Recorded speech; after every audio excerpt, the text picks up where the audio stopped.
third points 13F filing, which is the filing that larger hedge fund managers file in order to disclose their positions at the end of each quarter. This one is as of June 30th, so the second quarter holdings. Some interesting nuggets to be gleaned from this. They, of course, disclosed that stake in Campbell that we've been talking about for the past few days, the one where, he is teaming up with one of the family members to push for a sale of that company. That is an activist position.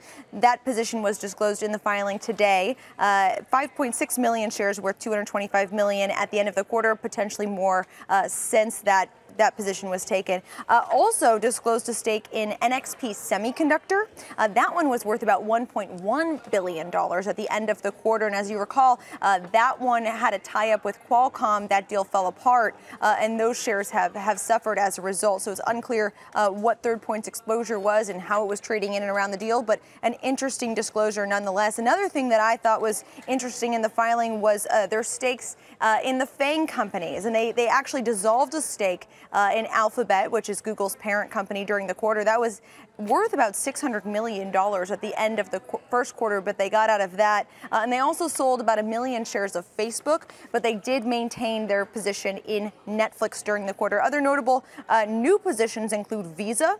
They acquired 1.7 million shares worth about $225 million, as well as Deere, where they acquired 1 million shares worth about $154 million at the end of the quarter, guys. Did we learn anything new on the Campbell Soup position in this filing, or is this more of the same of what we've been hearing about his activism? It's more of the same of what we've been hearing about his activism. We basically just know essentially where the fund was at the end of June 30th. So nothing new. It's just the first time we've seen it pop up in a 13F filing.